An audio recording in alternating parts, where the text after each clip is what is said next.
बताओ पशु योनि में कौन जाएगा? देखो, जो रात के 11 बजे के बाद 3 बजे के बीच में भोजन करता है, ये निशाचर है। निशा माने रात, चर माने विचरने वाली। रात में खाना, रात में तुमको 8-10 बजे तक भोजन कर लेने का नियम, 11 आखिरी है, 11 के बाद भोजन में बिल्कुल नहीं होना चाहिए। ये रात नहीं है ऐसे कि तुम्हारा जब मना है तब भोजन, 11 से लेकर 3 बजे के बीच में बिल्कुल नहीं। शांति से भजन करो, सो जाओ, उपद्रव मत करो। अब सीटियां बज रही हैं, चलो होटल में चलते 12 बजे खाने, ऐसे लोग जाते हैं। पशु योनि निश्चित, अपवित्र भोजन, दुर्गंध युक्त भोजन, अभक्ष भोजन, इनको पाने में जो आनंद मानता, रात के 11 से 3 के बीच में भोजन, जो रात में आहार ऐसा करता है उसको पशु योनि मिलती है। जो दूसरों का धन चोरी करता है, जो विद्वान बन करके दूसरों की वंचना करके धन को लूटता है, जो अपने कर्तव्य कार्यों से अनभिज्ञ होकर मनमानी आचरण करता है, जो समयोचित सदाचार का ज्ञान नहीं रखता, वो मूर्ख पशु योनियों को प्राप्त होता है। जो हिंसक स्वभाव का है, जो अपने परिवार वालों को पीटता है, गाली गलौज, थोड़ी सी संपत्ति के लिए मारपीट, ऐसी लड़ाई झगड़ा, कलहप्रिय, कायर, कुत्ते की योनि को प्राप्त होता है। लिखा हुआ है वो कुत्ते की योनि को प्राप्त होता है। जो थोड़े से हिस्सा के लिए भाई बंधुओं को मारपीट, कलह, लड़ाई झगड़ा, इस तरह का व्यवहार, हिंसक स्वभाव, क्रूर स्वभाव, इनको कुत्ते की योनि प्राप्त होती है। जो चंचल स्वभाव, देखो कुछ न कुछ करते जा, बैठे तो पैर हिला रहे, वो मतलब शांत नहीं रह सकते, उनके शरीर में वाइब्रेट होता रहता है। वाइब्रेट जैसे मोबाइल नहीं झनझनाता रहे, वो झनझनाते रहे। सुन ले भाई क्या बनोगे।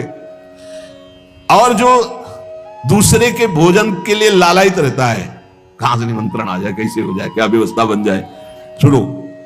और जब चलता है ना तो बेढंगे ढंग से चलता है, बेढंगे ढंग, और दूसरों की वस्तु देकर लुभायमान होकर छीनने का स्वभाव करता है, उसका अगला जन्म बंदर का मिलेगा। जो वाणी से सदैव कट बोलता है, कुटुंबियों से द्वेष करता है, लोगों की चुगली खाता है, उसे अगला जन्म सर्प योनि का मिलेगा।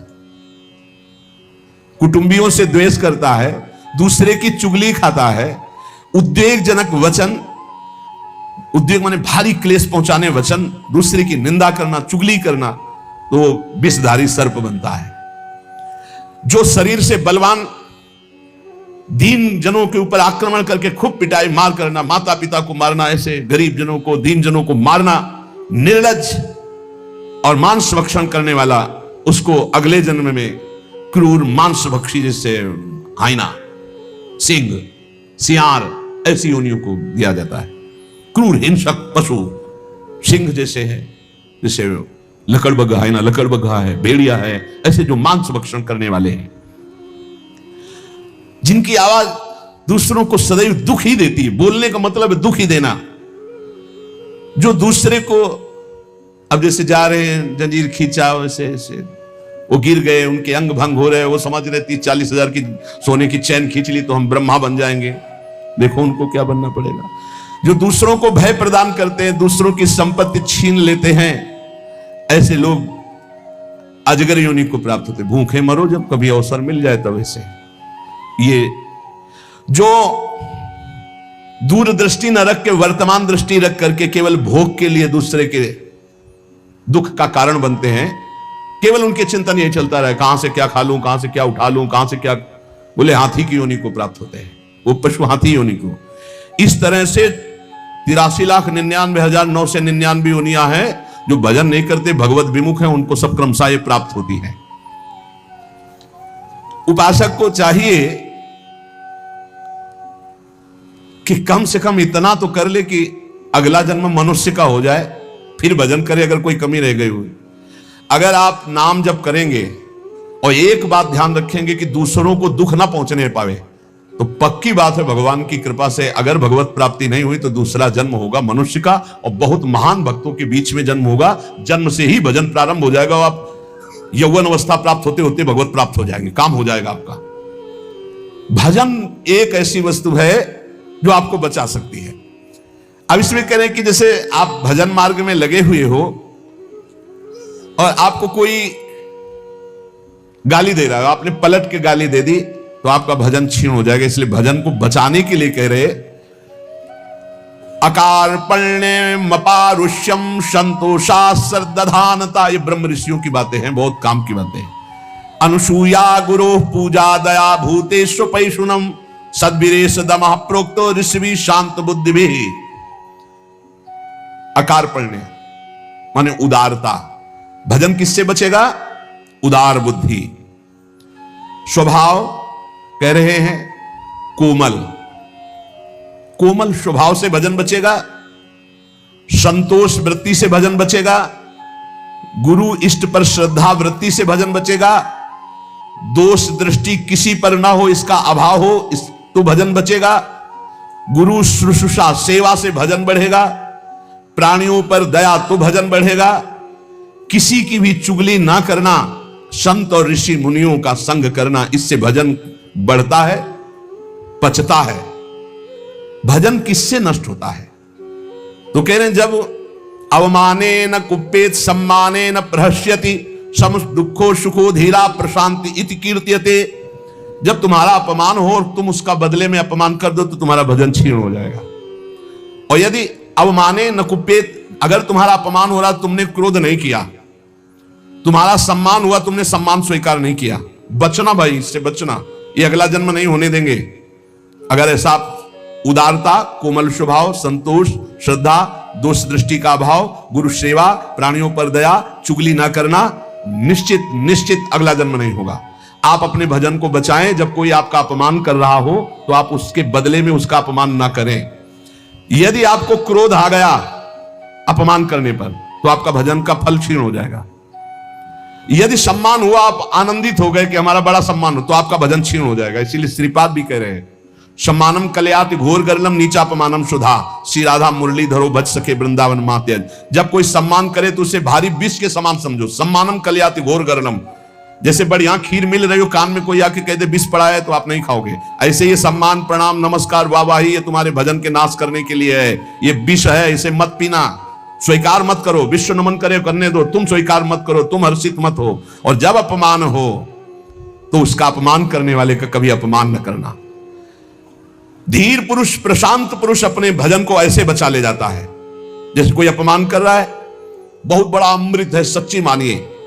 जिसका अपमान हो रहा है वो साधु पुरुष जब अपमान सह जाता है तो उसका भजन बढ़ता है, वो सुख से भगवान में शयन करता है। और जब अपमान हुआ और अपमान दूसरे का कर देता है तो उसका भजन क्षीण हो जाता है, अशांत होकर के फिर जगत में शयन करता है। अपमान करने वाला जब कोई सामने से अपमान सह जाता है तो उसका सहन करना उसके नाश का कारण बन जाता है। अपमान करने वाले का निश्चित नाश हो जाता है जब उस सामने वाला बोले ना, केवल चुप रहे। यह बड़ी बात है, पर बहुत कठिन है। उस समय जब कोई अपमान कर रहा है, निंदा कर रहा है, आप शांत हैं, इसका मतलब आपके ऊपर गुरु कृपा है और आप अपने भजन को पहचानते हैं, भजन बचाना चाहते हैं। अपमानित होने पर चाहिए कि अपमान करने वाले की ना बुराई सुने ना बुराई करे। जैसे कोई आकर बहुत नीच आदमी आपको गाली दे रहा था, कान में अंगुली डालो, नहीं भाई वो नीच नहीं, भगवान उसके अंदर बैठकर मेरी परीक्षा ले रहे थे, मुझे पुष्ट कर रहे थे, वो नीच कैसे हो सकता है? अपने भजन पर दृष्टि रखे, ना उसकी निंदा करे, ना उसकी निंदा सुने, ना उसका बुरा चाहे। यद्यपि इसमें लिखा हुआ है कि जो अपमान करने वाला है उसका सर्वनाश हो जाता है। ऐसे महापुरुष का अपमान जब करे कि वो बोले ना केवल, तो वो अपमानित करने वाला पुरुष स्वयं नाश को प्राप्त हो जाता है। ये बड़ी बात है। कह रहे तिष्ठेद औमंता विनश्यति। अगर वो अपमान जिसका कर रहा है वो महात्मा भजन करने वाला शांत है, कुछ नहीं बोल रहा है, वो तो सुख से शयन करेगा परमात्मा में और उसका भजन सुरक्षित बच गया और जो भी कलमश हुआ होगा वो भस्म हो गया। लेकिन अपमान करने वाला बोले विनश्यति, उसका नाश पक्का हो जाएगा। अपमानित होने पर साधक को चाहिए कि कभी अपमान करने वाले की ना बुराई सुने और ना बुराई करे, उसका भजन बच जाएगा, भगवान की कृपा हो जाएगी। अमृतस्यैव तृप्येत अपमानस्य योगवित् विषवच्च जुगुप्सेत सम्मानस्य सदा द्विजः। साधक को चाहिए कि अपमान को अमृत के समान पान कर ले, नीचापमानम सुधा। देखो साधक, अपमान को अमृत के समान, जब कोई अपमान कर रहा हो तो ऐसे खुश होना चाहिए काम बन गया। भगवत प्राप्ति में जो बाधक भाव है, इसके अपमान करने से भस्म हो जाएंगे, भगवान हम पर प्रसन्न होंगे। मौन, कभी उसकी तरफ रुद्र दृष्टि से भी न देखो, अपमान करने, ये भागवतिक लक्षण है। अमृतस्येव तृप्येत अपमानस्य योगविति, अमृत है अपमान। पर देखो ध्यान दीजिए, यदि आपकी कोई निंदा कर रहा है और सही में कर रहा है निंदा, तो तुम्हें सुधार करना चाहिए। वो तुम्हारे लिए अमृत नहीं है, वो विष है, सुधार करो। और अगर वास्तविक हमारी कोई गलती नहीं हो, हमारा अपमान, हमारी निंदा हो रही, तो नाचना चाहिए कि बहुत बड़ा विघ्न नष्ट हो गया और भजन में हमारी उन्नति अब पक्की होगी, पक्की उन्नति होगी, लौकिक और पारलौकिक। विषवच्च जुगुप्सेत सम्मानस्य सदा दीजिए। साधक को चाहिए कि सम्मान से ऐसे बचे जैसे विष भरे भोजन से बचा जाता है। सम्मान स्वीकार न करें, प्रणाम नमस्कार ऐसे। श्री हरिवंश कोई कह रहा है, अब अगर पंचांग प्रणाम कर रहा है तो आप भी नमन कीजिए और निकल जाइए, व्यवहार मत बनाइए, दोबारा वो ना प्रणाम करे ऐसी भावना रखिए। अगर ज्यादा आप उससे प्यार करेंगे कि ये प्रणाम कर रहा है, तो सम्मान स्वीकार कर रहे हैं। सम्मान देने वाले से ज्यादा प्यार नहीं किया जाता, जल्दी। सम्मान विष है और अपमान करने वाले को प्यार दृष्टि से देखा जाता है। आप बड़े हितैषी हो, हमारा भजन बढ़ेगा, भगवान की प्राप्ति होगी, पर ऐसी अपनी तरफ से चेष्टा ना करे कि कोई अपमान करे। अपमान से सदैव तप की वृद्धि होती है। अपमानात तपो वृद्धि, सम्मानात तपः क्षया।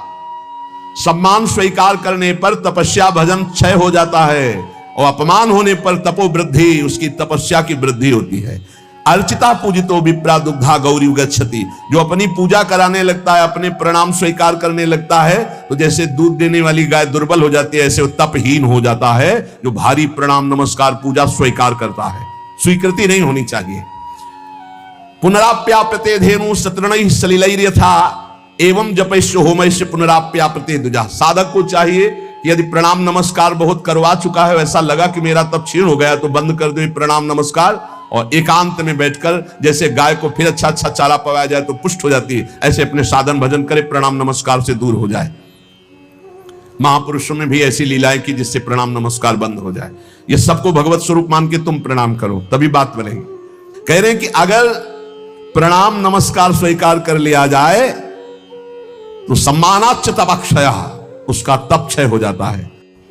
गंगा जी की ही एक ऐसी अमोघ महिमा है कि जिनके दर्शन मात्र से पाप नष्ट हो जाते हैं। गंगा जी मतलब श्रीधाम वृंदावन से इस समय जैसी आसक्ति प्रगट की वृंदावन ने, ऐसी गंगा जी से आसक्ति। गंगा जी छोड़कर कहीं नहीं जाना, किनारे ही जो तीर्थ मिले मिले, कहीं नहीं जाना, नगर में भी ऊपर नहीं चढ़ना, वहीं जो आहार मिले गंगा का। क्यों कैसे बताएं, क्या परमानंद स्वरूप गंगा जी हैं, जिनके दर्शन मात्र से सारा पाप नष्ट हो जाता है गंगा जी से।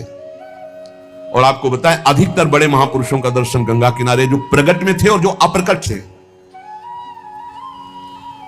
नानक देव जी का पहला साक्षात्कार गंगा के किनारे हुआ। वृंदावन पावन पुलिन, ये सब गंगा की रेती पे। वृंदावन पावन पुलिन प्रियालाल, ये गंगा की रेती, सेनपुर। साक्षात गंगा से प्रकट होते हुए सिद्ध मां, बड़े चमत्कार गंगा मैया के, बड़े चमत्कार, अद्भुत। मतलब वाणी लड़खड़ाती है उनकी महिमा को। कहते हैं कि वो महिमा तो इस जीवन में देखिए ना, इसलिए बड़ी दिव्यता गंगा जी में। गंगा जी के नाम का स्मरण मात्र करने से पाप थर्रा जाते हैं। जो गंगा जी की डुबकी लगाता है वो महापापी भी पावन हो जाता है। विश्वास हो जाए, विश्वास हो जाए। गंगा जी में स्नान करके, आचमन करके, गंगा में ही जब पितरों का तर्पण किया जाता है तो पितरों को बहुत तृप्ति होती है और पितर मुक्त होने लगते हैं। जैसे अग्नि के संसर्ग से रुई भस्म हो जाती है, ऐसे ही गंगा जी के स्पर्श से शारीरिक, मानसिक, वाचिक तीनों प्रकार के पाप भस्म हो जाते हैं। गंगा गंगेत यो ब्रूयाद योजना नाम सतैरपि। जो 100 योजन दूर, 400 कोस दूर से गंगा गंगा गंगा बोले, मुच्यते सर्व पापेभ्यो विष्णुरूपम स गच्छति। वो शरीर निष्पाप हो जाएगा, वो वाणी निष्पाप हो जाएगी, उसका मन निष्पाप हो जाएगा और वो भगवत धाम का अधिकारी हो जाएगा। जो 400 कोस दूर से भी गंगा गंगा गंगा, सब गोरा ही गोरा है। गंगा जी गोरी, महादेव जी गोरे, तो फिर उन्होंने उठा के फेंक दिया ऐसी गोरे प्रेम रसासों में। कभी सोचा नहीं था कि कभी वृंदावन, कभी सोच में ही नहीं था वृंदावन। बड़ी अनन्य बात है। इतनी निर्भयता थी अब गंगा किनारे तो गांव में लोग ऐसे ही लाश प्रवाहित करते हैं ना, कुत्ते वहां के बहुत प्रवीण होते, बीच धारा से घसीट के लाश ला के ऐसे, और वहीं किनारे हम भी पड़े हुए हैं, वहीं वो चीथ रहे, कोई फर्क नहीं पड़ता, एकदम निर्भयता, भगवान शिव की अनन्यता। गंगा जी को जब देखते हैं तो एक तो धारा में प्रवाहित होती है, भगवान शिव के जटा में भारी तन्मयता, गंगा जी की विशुद्ध कृपा, अपार शक्ति। कह रहे सैकड़ों योजन दूर से अगर गंगा गंगा गंगा ऐसा पुकार दे तो उसका शरीर पवित्र हो जाएगा, उसका मन पवित्र हो जाएगा, उसकी वाणी पवित्र। कल नरकों का वर्णन हुआ था, आज नरकों से उद्धार का वर्णन हो रहा है भाई। गंगा जल का आचमन करने वाला, गंगा जल का स्नान करने वाला, गंगा की धारा का दर्शन करने वाला, 400 कोस दूर से गंगा गंगा गंगा ऐसा उच्चारण करने वाला नरक नहीं जाएगा। कल जब नरकों का वर्णन हुआ था तो कई लोगों की बातें आई थी कि हमारे 38 के 38 हमारे में लक्षण है, अब क्या होगा। कोई कहता हमें 5 है, कोई कहता हमें 2 है, इसका मतलब नरक जाना पक्का है। तो आज उसकी काट सुन लो।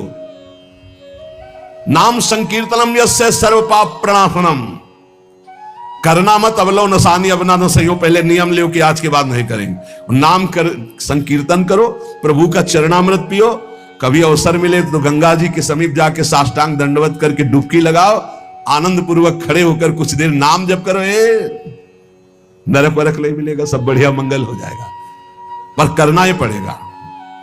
कह रहे जो गंगा जी में स्नान के लिए कभी नहीं गए, ना गंगा जी का नाम लिया, न गंगा जी पे श्रद्धा करते हैं, ऐसे लोगों की जीवन में जो आचरण बनते हैं वो बड़े निरर्थक होते हैं और ऐसे लोगों की ही दुर्गति होती है। पर गंगा जी का एक बार का स्नान निष्पाप कर सकता है, पूर्ण विश्वास होना चाहिए। एक बार हरिद्वार में बहुत लोग गंगा स्नान कर रहे थे, पार्वती जी ने कहा कि देखो इन सबका उद्धार पक्का हो गया, क्योंकि हम देवी की महिमा को जानती गंगा की, ये सब स्नान करके, पूर्णिमा का पर्व है, ये स्नान करने पक्का निष्पाप हो गए। महादेव जी ने कहा नहीं नहीं नहीं। बोले क्यों प्रभु? बोले इनमें कोई गंगा स्नान कर रहा है, सब पानी में डुबकी लगा के आ रहे हैं, गंगा में थोड़ी लगा। तो प्रभु आप भी एक आश्चर्य में बात करते, साफ देखो ना कितने भाव से नहा नहा के आ रहे हैं। बोले अच्छा इनको विश्वास नहीं गंगा जी पे, इसलिए पानी पे डुबकी लगाते हैं, कोई एक होगा जिसे विश्वास होगा। देखो अभी हम परीक्षा करते हैं, रास्ते में बैठ गए कि जैसे गिर गए हो ऐसे वृद्ध का रूप रख के गिरे हुए, अम्बा जी तो नवीन रूप धारण करके बोले जो निकले उससे जो हम कहें सो कहो। तो जो महादेव जी ने सिखाया तो कहते भैया ये हमारे पति देव गिर गए, थोड़ा हाथ सहयोग दीजिए, पकड़ के उठा दीजिए, अकेले उठ नहीं रहे, आप आइए। और जब कोई आने लगे तो कहना निष्पाप पुरुष ही हमारे पति को छू सकता है, अगर पापी छुआ तो भस्म हो जाएगा, बस इतना तुम्हें बोलना है, ठीक है। अब जो निकलते बोले भैया आप गंगा नहा के आ रहे हो? बोले हाँ। तो बोले आप तो निष्पाप हो ही गए, हो गए, हमारे पति फिसल के गिर गए, हमारे पति निष्पाप हैं, और जो निष्पाप पुरुष इनको निकाल सकता है, अगर कोई पापी छू लिया तो भस्म हो जाएगा, आप सहयोग करो। बोले गंगा तो नहा के आए पर पाप बहुत तो हुए, अगर कहीं पाप नष्ट न हुए हो तो भस्म ही हो जाएंगे। नहीं, कोई नहीं, किसी की हिम्मत नहीं पड़ी कि महादेव जी को निकलवा दे, क्योंकि जहां ये कहती कि अगर पापी पाप तो हुए यार, अब पता नहीं गंगा नहाने में नष्ट हुए कि नहीं नष्ट हुए, बेकार को भस्म हो जाए ऐसे। उनमें एक आदमी सरल भाव से गंगा गंगा गंगा माँ गंगे स्नान किया, बोले भैया हमारे पति को निकलवा। बोले अच्छा भैया, लुटा रखा। बोले भैया एक बात सुन लो, हमारे पति निष्पाप हैं, अगर पापी पुरुष छुएगा तो भस्म हो जाएगा। बोले भैया आपको विश्वास नहीं, गंगा मैया में स्नान करके आ रहा हूं, अब भी पापी हूं। और तत्काल भगवान बाहर निकाल किसी को, जब वो चला गया तो भगवान शिव ने कहा ये केवल गंगा स्नान करके आया, इसकी अर्थात भाव विद्यते देवा ना पाषाणे ना मूर्तये। यदि हम भगवान के नाम, भगवान के धाम, भगवान के इन पावन तीर्थों पर दृढ़ विश्वास करते तो बहुत जल्दी लाभ प्राप्त होता है। ये विश्वास के लिए सुनाता शास्त्र, ऋषि मुनि सब ये विश्वास के लिए सुनाते। हमें दृढ़ विश्वास कर लेना चाहिए कि अब हमारा कल्याण तो हो ही गया। जैसे गंगा जी क्या है? भगवान श्री कृष्ण का चरणामृत है। गांगम वारी मनोहारी मुरारी चरणच्युतम त्रिपुरार शिरश्चार, जिसे भगवान शिव मस्तक पर धारण किए। अपने लोग रोज चरणामृत पीते हैं, किनका? प्रिया प्रीतम का।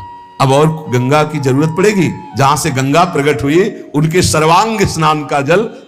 यमुना जी, जब यमुना जी गंगा जी से मिली तो गंगा जी ऐसे होकर प्रणाम मुद्रा में मिली यमुना जी से।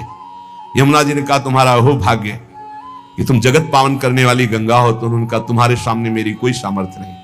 क्योंकि तुम में प्रभु पूर्ण अवगाहन करते। हम तो प्रभु के चरण धोवन मात्र हैं, आपके ऊपर तो पूर्ण प्रभु की कृपा है। ब्रजेंद्र सोनु राधिका हृदय प्रपूर्य मारे हो।